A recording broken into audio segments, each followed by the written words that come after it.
10 minute में पूरे खानदान का टिफिन बनाने वाली देवरानी।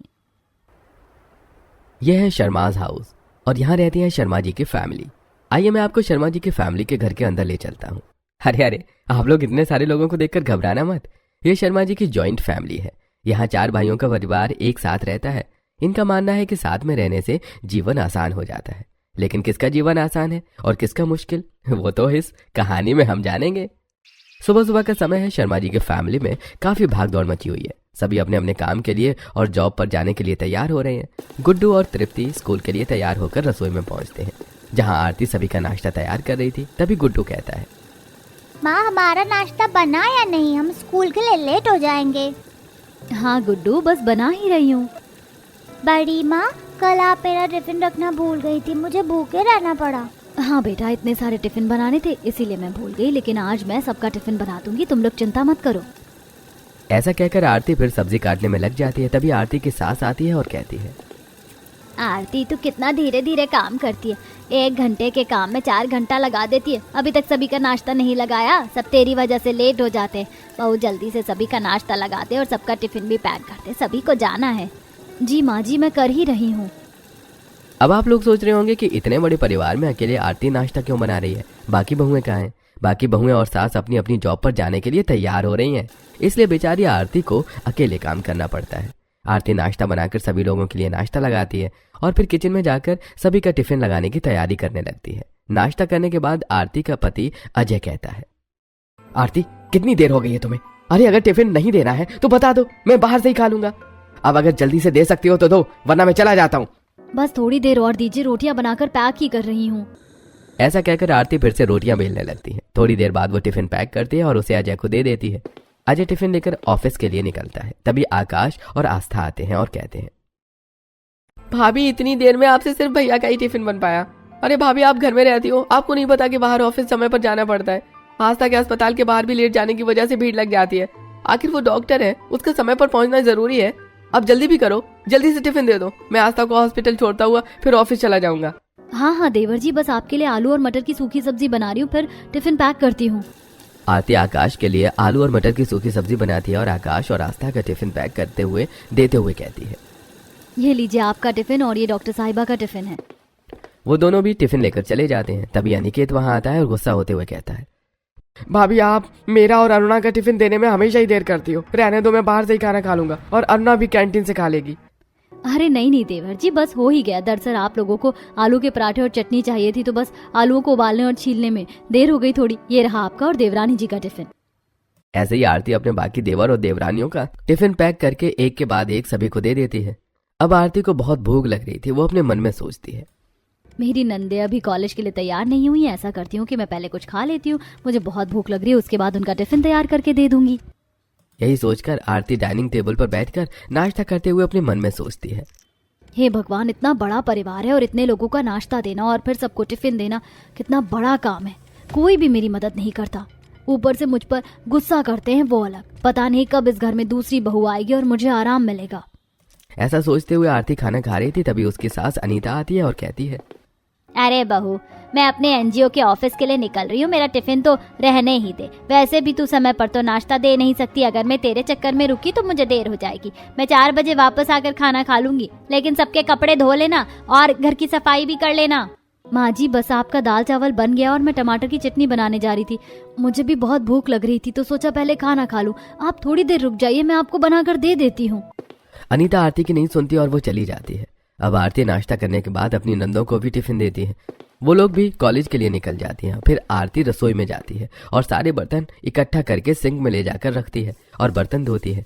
उसके बाद वो पूरे घर में झाड़ू लगाती है, सभी के कपड़े इकट्ठा करके कपड़े धोती है और छत पर फैलाने के लिए जाती है। तो वहीं पड़ोस की शीला अपनी छत पर बाल बनाते हुए आरती को देखकर कहती है, आरती बहन कैसी हो तुम? बहुत दिनों से दिखाई नहीं दी। हाँ हाँ शीला बहन, मैं तो अच्छी हूँ, बस काम से समय नहीं मिलता, इसीलिए तुमसे मिलना नहीं हुआ मेरा। अरे आरती बहन, इतने बड़े परिवार का काम तुम अकेले करती हो तो कहाँ से तुम्हें समय मिलेगा? मैं तो कहती हूँ कि तुम अपने पति से कहो कि वो तुम्हें लेकर अलग रहे, कम से कम तुम्हारे भी जीवन में सुकून आएगा। नहीं नहीं शीला बहन, हमारी फैमिली में सब में आपस में बड़ा प्रेम है, कोई किसी से अलग नहीं होना चाहता।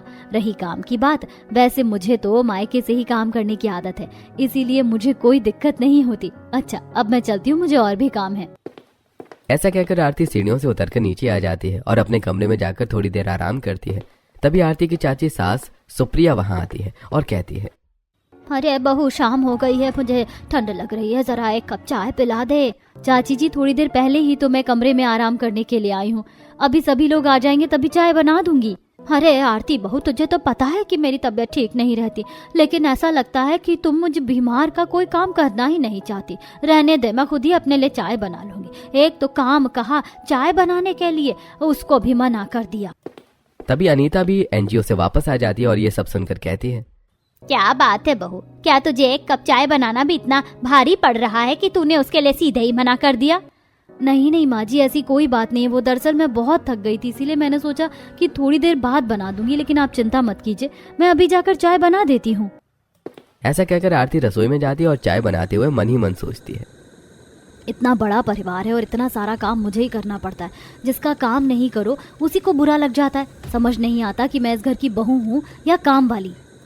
यही सोचते हुए आरती अपनी चाची सास और सास के लिए चाय बनाती है और उन दोनों को ले जाकर देती है। तब तक घर के बाकी लोग भी आ जाते हैं। आरती फिर से रसोई में आती है और सभी के लिए फिर से चाय बनाती है और ले जाकर सभी को दे देती है। उनके साथ बैठकर वो खुद भी चाय पीती है और चाय पीते हुए कोमल कहती है, भाभी पता है आपको, आज मेरी सहेलियों ने मेरा सारा टिफिन खा लिया। वो कह रही थी कि आप बहुत ही स्वादिष्ट खाना बनाती हो। हाँ जेठानी जी, ये तो सही है, आज मेरे ऑफिस में भी सभी लोग बहुत तारीफ कर रहे थे आपके खाने की। लेकिन जेठानी जी, आप खाना तो बहुत धीरे धीरे बनाती हैं, कई बार तो मुझे सुबह टिफिन ले जाने को मिलता ही नहीं है। कितनी बार तो कहा है तुम लोगों को कि समय निकालकर अपनी जेठानी की मदद करवा लिया करो ताकि सबको समय पर टिफिन मिल जाए, लेकिन तुम हो कि सुनती ही नहीं। अरे माँ जी, जेठानी जी कोई जॉब थोड़ी ना करती है हमारी तरह, हम सभी को तो टाइम पर ऑफिस जाना रहता है। अगर हम जेठानी जी की मदद करवाएंगे तो हमें देर हो जाएगी, बस इसीलिए हम उनकी मदद नहीं करवा पाते। अरे ठीक है, अब ये डिस्कशन हो गई हो तो अब किशन के रिश्ते के बारे में भी बात कर ले। पंडित जी उसके लिए कुछ लड़कियां बता रहे थे, ये रही उन लड़कियों की फोटो, तुम इनमें से देखकर एक लड़की पसंद कर लो तो हम बात कर लेते हैं। मैं तो कह रही थी कि हम अपने किशन के लिए कोई घरेलू लड़की लाएंगे ताकि वो आरती की काम में मदद कर सके। अगर घर में सभी लोग काम पर जाएंगे तो घर कौन संभालेगा? क्यों दीदी, आप बताओ कि मैं सही कह रही हूँ या नहीं? हाँ दीदी, आप बिल्कुल सही कह रही हो। मेरे किशन के लिए तो मुझे ऐसी लड़की चाहिए जो घर संभाले और आरती का काम में मदद करे। अरे भाई, मेरा दोस्त है नंदलाल, उसकी बेटी दीप्ति बड़ी अच्छी है, सारा घर संभालती है। अगर तुम कहो तो मैं उससे बात चलाऊं। हाँ, इसमें पूछने की क्या बात है, आप उन्हें खबर कर दीजिए, हम कल ही सभी लोग दीप्ति को देखने जाएंगे। अब अगले दिन सभी लोग दीप्ति को देखने उसके घर जाते हैं। दीप्ति सभी के लिए नाश्ता बनाकर लेकर आती है। सभी नाश्ता करते हैं, तब अनीता तारीफ करते हुए कहती है, दीप्ति बेटा, ये नाश्ता तुमने बनाया है? हाँ माँ जी, मैंने ही बनाया है। क्यों, अच्छा नहीं बना? अरे नहीं दीप्ति, तुमने बहुत अच्छा नाश्ता बनाया। ये अच्छी बात है कि तुम्हें अलग अलग तरह की चीजें बनाना आता है, क्योंकि हमारे परिवार में सभी को खाने का बहुत शौक है। वैसे बहन जी, आपकी बेटी हमें बहुत पसंद है, हमारी तरफ से ये रिश्ता पक्का समझो। इस तरह किशन और दीप्ति की शादी तय हो जाती है। धीरे धीरे समय बीतता है और 2 महीने के अंदर ही किशन और दीप्ति की धूमधाम से शादी हो जाती है और दीप्ति विदा होकर अपने ससुराल आ जाती है। गृह प्रवेश के बाद दीप्ति अपने कमरे में जाकर आराम करती है। अगली सुबह तैयार होकर वो अपनी सास के पास आती है और कहती है, माँ जी, आज मेरी पहली रसोई की रस्म है, तो ऐसा करती हूँ किचन में जाकर सभी के लिए नाश्ता बना लेती हूँ। अरे बहू, आज तेरा पहला दिन है, इसीलिए तुझे ज्यादा परेशान होने की जरूरत नहीं है। तेरा कुछ बनाने का मन है तो तू रसोई में जाकर सबके लिए हलवा बना ले, बाकी तेरी जेठानी है ना, वो तो सब कर ही लेगी। अपनी सास की बात सुनकर दीप्ति रसोई में जाती है तो देखती है कि आरती सभी का नाश्ता बना रही थी। तभी दीप्ति को देखकर आरती कहती है, अरे आओ देवरानी जी, मुझे पता है कि आपको अपनी पहली रसोई में कुछ मीठा बनाना होगा। देखिए, मैंने आपके लिए सूजी निकाल कर रख दी और सामने डब्बे में शक्कर है, आप मीठे में सूजी का हलवा बना लो। थैंक यू जेठानी जी, सबसे पहले मैं सूजी भून लेती हूँ। ऐसा कहकर दीप्ति सूजी का डब्बा उठाती है, एक कढ़ाई गैस पर रखती है और उसमें सूजी डालकर भूनने लगती है। तभी तानिया वहां आती है और कहती है, बड़ी मम्मी, जल्दी से मेरा टिफिन पैक कर दो, मुझे स्कूल के लिए देर हो रही है। और हाँ, 2 पराठे ज़्यादा रखना, रोज़ खाना कम पड़ जाता है। मेरी दोस्त कहते हैं कि तुम्हारी बड़ी मम्मी बहुत ही स्वादिष्ट खाना बनाती है, इसीलिए वो सारा का सारा खाना खा जाते हैं और मुझे मिलता ही नहीं। हाँ बेटा, मैं बस बना ही रही हूँ, आज 2 पराठे पक्का ज्यादा रखूंगी। आरती तान्या के लिए टिफिन पैक कर रही होती है कि तभी आकाश और आस्था वहां आते हैं और आस्था कहती है, क्या जेठानी जी आप हर दिन देर कर देती हो, थोड़ा जल्दी टिफिन दे दिया करो ना। मैं पिछले 2 दिनों से अपने हॉस्पिटल में लेट पहुंच रही हूँ। हाँ आस्था, बस हो ही गया। मैं तुम्हारा और आकाश का टिफिन पैक कर ही रही थी, अभी देती हूँ। अब वो जल्दी जल्दी आकाश और आस्था का भी टिफिन लगाकर उन्हें दे देती है। दीप्ति का सूजी का हलवा भी बन गया था, वो डाइनिंग टेबल पर लगा देती है। सभी लोग आते हैं और डाइनिंग टेबल पर बैठकर नाश्ते के साथ हलवा खाकर अपना टिफिन लेकर चले जाते हैं। तभी दीप्ति देखती है कि इतने बड़े परिवार को समय पर टिफिन देना आसान नहीं था।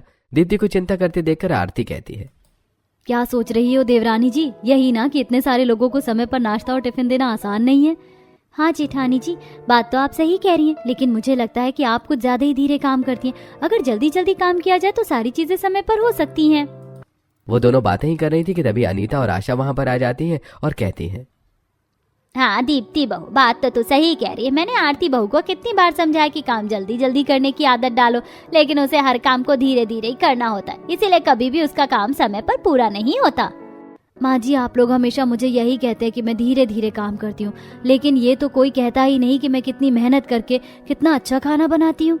बहू, ऐसे अच्छा खाना का क्या मतलब है कि तू किसी को समय पर टिफिन ही ना दे पाए। मैं तो कहती हूँ दीप्ति बहू, कल से खाना बनाने का काम तुम करना और घर की साफ सफाई और झाड़ू पोछे का काम आरती कर लिया करेगी, ताकि कम से कम समय पर सभी को नाश्ता और टिफिन तो मिल जाए।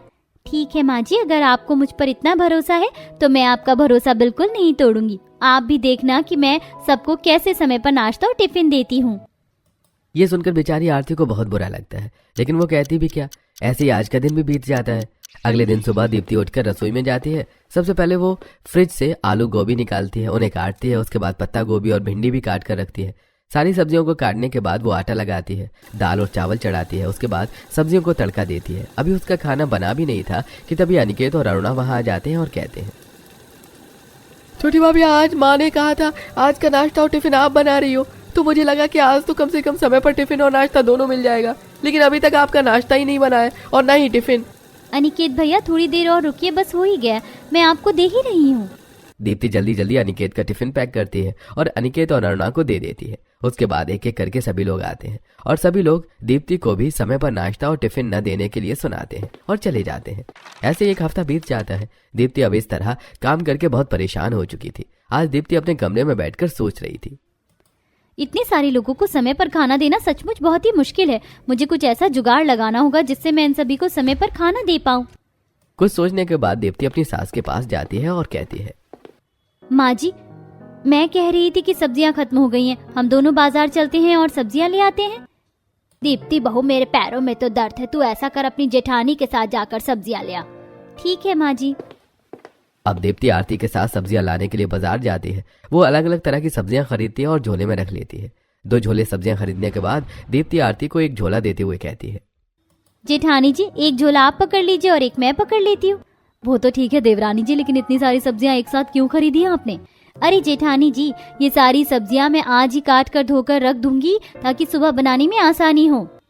अब दोनों सब्जी लेकर घर आ जाती हैं। रसोई में दीप्ति जाती है और वो एक एक करके सभी सब्जियों को काट देती है और काट के डिब्बे में भर भर कर फ्रिज में रख देती है। उसके बाद वो सलाद काट कर अलग डिब्बे में पैक करती है। हरी धनिया और हरी मिर्च भी काट कर डिब्बे में पैक करती है।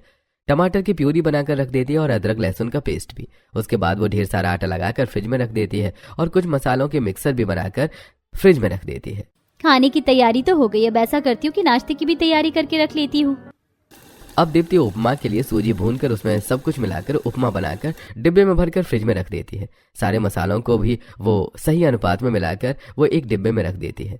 ऐसे ही कुछ रेडी मसाले मिक्स भी वो वहां स्टैंड पर निकाल कर रख देती है और कुछ और चीजों के रेडी मिक्स मसाले बनाकर रख देती है। तभी आरती वहां आकर सभी चीजें देखकर कहती है, अरे दीप्ति, तुमने तो सब कुछ पहले से ही करके रख दिया। चलो अच्छा है, अब शायद तुम्हारा नाश्ता और खाना समय पर बन जाए और इन सब की शिकायत दूर हो जाए जो मैं आज तक नहीं कर पाई।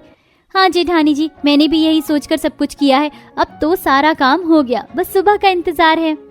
अगली सुबह दीप्ति उठती है और रसोई में जाती है। दीप्ति अपनी कटी हुई सब्जियां निकालती है, फटाफट कुकर में डालकर उनमें कुछ रेडी मिक्स मसाले डालती है और पका लेती है। उसके बाद वो चावल बनाने के लिए चढ़ा देती है। दूसरी तरफ रोटी पर एक के बाद एक तेल लगाकर चिपकाकर 4-4 रोटियां एक साथ बना लेती है।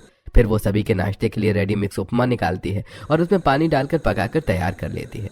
फिर जल्दी जल्दी वो सबका टिफिन पैक करती है और सबको नाश्ता भी देती है। ये देखकर उसकी सास कहती है, अरे वाह छोटी बहू, तुमने तो कमाल कर दिया, तुमने तो सारा खाना इतनी जल्दी बना दिया। अनीता ऐसा कह ही रही थी कि सुप्रिया वहां पर आ जाती है और डाइनिंग टेबल साफ कर रही आरती को ताने मारते हुए कहती है, अरे दीप्ति बहू, मुझे भी नाश्ता दे दे। मेरी तो तबीयत ठीक नहीं रहती, लेकिन फिर भी बड़ी बहू ने आज तक मुझे समय पर नाश्ता नहीं दिया। अब तू आ गई है ना, तो बड़ी खुशी है कि समय पर नाश्ता और खाना मिल जाएगा मुझे। दीप्ति जल्दी से डाइनिंग टेबल पर सुप्रिया का नाश्ता लगा लेती है। सभी लोग नाश्ते करने के बाद दीप्ति और आरती दोनों टेबल पर बैठकर नाश्ता करने लगती हैं। तब आरती कहती है, वैसे देवरानी जी, अच्छा ही हुआ तुम्हारी तकनीक काम आ गई और तुम 10 मिनट में पूरे खानदान का टिफिन बनाने वाली चहेती बहू बन गई। अब शाम को जब सभी खाना खाने डाइनिंग टेबल पर बैठते हैं तो आकाश कहता है, दीप्ति कल मेरे टिफिन में छोले भटूरे रखना, काफी दिन हो गए मैं छोले भटूरे लेकर ऑफिस ही नहीं गया हूँ। और चाची, मेरे टिफिन में आप मैगी और पास्ता रखना, मुझे वही खाना है। भाभी मेरे टिफिन में आप वेज सैंडविच रखना, कॉलेज में सभी लोग कल कुछ अच्छा लाने वाले हैं, मैंने पहले ही डिसाइड किया था कि मैं सैंडविच ही लेकर जाऊंगी। ठीक है, मैं तुम्हारे लिए वेज सैंडविच बना दूंगी और आप सभी बता दीजिए कि आपको कल नाश्ते में क्या चाहिए, मैं सब बना दूंगी।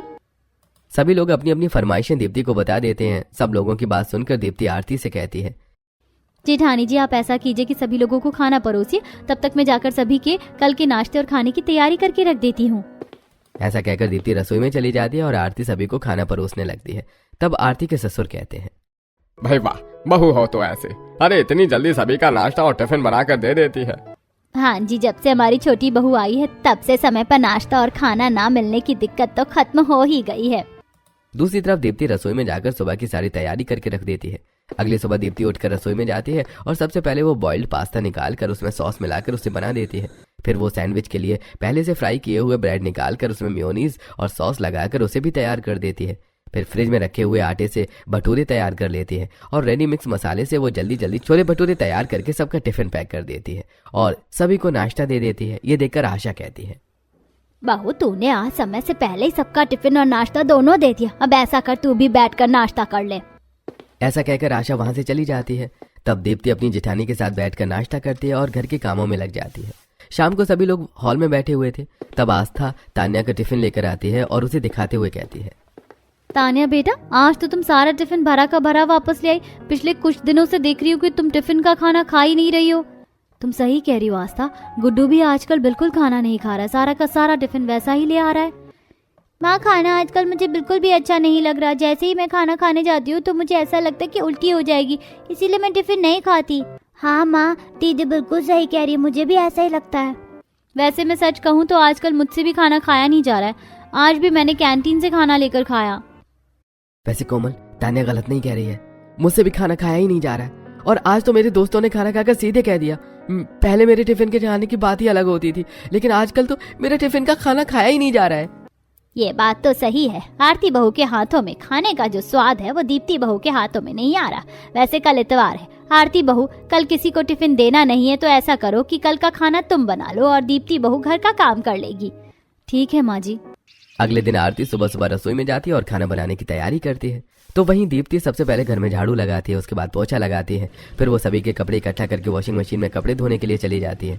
इधर आरती सबसे पहले तड़के वाली दाल बनाती है, उसके बाद आलू और मटर की मसाले वाली सब्जी बनाती है और कुछ पूड़ियाँ भी बनाती है और साथ ही जीरा फ्राई चावल और पनीर की भुर्जी भी बनाती है। तब तक दीप्ति भी अपना काम खत्म कर चुकी थी। आरती सबके लिए खाना लगाती है, सभी लोग खाना खाने बैठते हैं। खाना खाकर अनीता कहती है, आज तो खाना सचमुच बड़ा ही स्वादिष्ट लग रहा है। ऐसा लग रहा है बहुत दिनों बाद इतना अच्छा खाना खाने को मिला है। अरे हाँ अनीता, तुम सही कह रही हो। छोटी बहू समय पर खाना जरूर दे देती है, लेकिन उस खाने में स्वाद नहीं होता। और क्या फायदा ऐसा समय पर खाना खाने का जब वो कोई खाए ही ना। ऐसे तो अनाज और समय दोनों की ही बर्बादी हो रही है। दीप्ति बहू, तुम ऐसा क्या कर रही हो जिसकी वजह से खाना स्वादिष्ट नहीं बन रहा है? माँ जी, सुबह सभी को जल्दी समय पर नाश्ता देने और टिफिन देने के लिए मुझे पहले से ही तैयारी करनी पड़ती है। सब्जियां काटकर फ्रिज में रखनी पड़ती है, टमाटर का पेस्ट बनाकर रखना पड़ता है, अदरक लहसुन का पेस्ट और रेडी मिक्स मसाले यूज करना पड़ता है, जिस वजह से मेरे खाने में टेस्ट नहीं आ पा रहा है। दीप्ति बहू, ऐसे तो नहीं चलेगा। जल्दी के साथ साथ खाना स्वादिष्ट बनाना होता है, तब जाकर तो कोई खाएगा उसे। लेकिन माँ जी, आप भी जरा सोचिए, इतने बड़े परिवार का खाना अगर एक अकेली बहू बनाएगी तो समय तो लगेगा ही ना, जैसे कि आरती भाभी को लगता है। लेकिन सभी लोग उन्हें कितना सुनाते हैं, इसीलिए मैंने सोचा कि मैं पहले से ही तैयारी करके जल्दी खाना बना लूं, और मैंने वैसा ही किया भी। लेकिन फ्रिज में रखी हुई चीजों से खाना बनाने से वो टेस्ट नहीं आ पाता। इसमें मेरी क्या गलती है? दीप्ति बहू सही कह रही है, इसमें गलती हमारी बहू की नहीं बल्कि हमारी है। हमने ही इन पर सारा काम छोड़ दिया और इनकी मदद नहीं की। हमें भी इनके साथ मिलकर काम करवाना चाहिए ताकि सारे काम समय पर हों और खाना भी अच्छा बने। ठीक है आरती, तो कल सुबह से फिर से खाना तुम ही बनाना और हम सब तुम्हारी मदद करवाएंगे ताकि खाना और नाश्ता समय पर बने और स्वादिष्ट भी बने। और दीप्ति बहू, रात को तैयारी करके रखने की कोई जरूरत नहीं है, सब कुछ हम फ्रेश और ताज़ा ही इस्तेमाल करेंगे। ये सुनकर दीप्ति और आरती दोनों बहुत खुश हो जाती हैं। अगली सुबह आरती रसोई में जाती है और सभी के लिए नाश्ता बनाना शुरू करती है। तभी अनीता वहां पर आती है और कहती है, बहू, जब तक तू सब्जी बना रही है आटा मैं गूंथ देती हूँ। ऐसा कहकर अनीता आटा गूंथने लगती है। तभी कोमल वहां आ जाती है और अपनी माँ को आटा गूंथते हुए देखकर कहती है, माँ आप आटा गूंथ रही हो? अच्छा, मैं ऐसा करती हूँ कि मैं सभी लोगों को चाय बनाकर उन्हें चाय और टोस्ट दे आती हूँ, तब तक नाश्ता तैयार हो जाएगा, फिर मैं नाश्ता लगा दूंगी। ऐसा कहकर कोमल चाय चढ़ाती है तो वहीं आरती रोटी बनाने लगती है। तभी वहां पर दीप्ति आती है और कहती है, जिठानी जी लाइए, मैं सबका टिफिन जल्दी जल्दी पैक कर देती हूँ। ऐसा कहकर दीप्ति सभी का टिफिन पैक करने लगती है। घर के कुछ और लोग भी वहां आ जाते हैं और काम में दोनों बहुओं की मदद करने लगते हैं। इसी तरह सभी लोगों को समय पर नाश्ता भी मिल जाता है और टिफिन भी मिल जाता है। सभी लोग अपने अपने काम पर चले जाते हैं। तब आरती दीप्ति से कहती है, दीप्ति, आज सारा काम समय पर हो गया और हमने सभी को टिफिन भी समय पर दे दिया है। हाँ जेठानी जी, और आज तो हम दोनों को भी अपने लिए समय मिल जाएगा। ऐसा करते हैं कि आज हम दोनों शाम को शॉपिंग के लिए चलते हैं। मुझे कुछ चीजें खरीदनी थी तो मैं खरीद लूंगी और आप भी कुछ ले लीजिएगा। आरती हाँ कह देती है। शाम को दोनों बहुएं शॉपिंग के लिए जाती हैं। दीप्ति अपने लिए कुछ ड्रेस, कुछ मेकअप और जरूरत का सामान खरीदती है, तो वहीं आरती घर के लिए मसाले खरीदती है, कुछ सामान और अपने लिए भी कुछ चीजें खरीदती है। दोनों घर आ जाती हैं और सभी हॉल में बैठे बातें कर रहे थे कि तभी अनीता उन्हें देखकर कहती है, अरे आओ आओ बहू, हम लोग तुम्हारी ही बातें कर रहे थे। क्या हुआ माँ जी, आज भी खाना अच्छा नहीं बना था क्या? अरे नहीं नहीं आरती बहू, ऐसी कोई बात नहीं है, बल्कि आज तो सारा काम समय पर भी हो गया था और खाना भी स्वादिष्ट बना था। हाँ बहू, और आज ही हमारे परिवार की महिलाओं ने ये सीखा है कि साथ में मिलजुल कर काम करने से काम आसान हो जाता है और सभी को सहूलियत मिलती है। इसीलिए हमने फैसला किया कि आज के बाद तुम दोनों अकेले काम नहीं करोगे, बल्कि हम लोग हमेशा तुम्हारे साथ मदद करवाएंगे। ये सुनकर दोनों बहुएं बहुत खुश हो जाती हैं। अब हर दिन आरती और दीप्ति के साथ घर की बाकी महिलाएं उठती हैं और रसोई में जाकर दोनों बहुओं की मदद करती हैं। और इस तरह सभी को न सिर्फ नाश्ता और टिफिन समय पर मिलता है बल्कि स्वादिष्ट भी बनता है। इस तरह सभी लोग मिलजुल कर खुशी से अपना जीवन व्यतीत करने लगते हैं।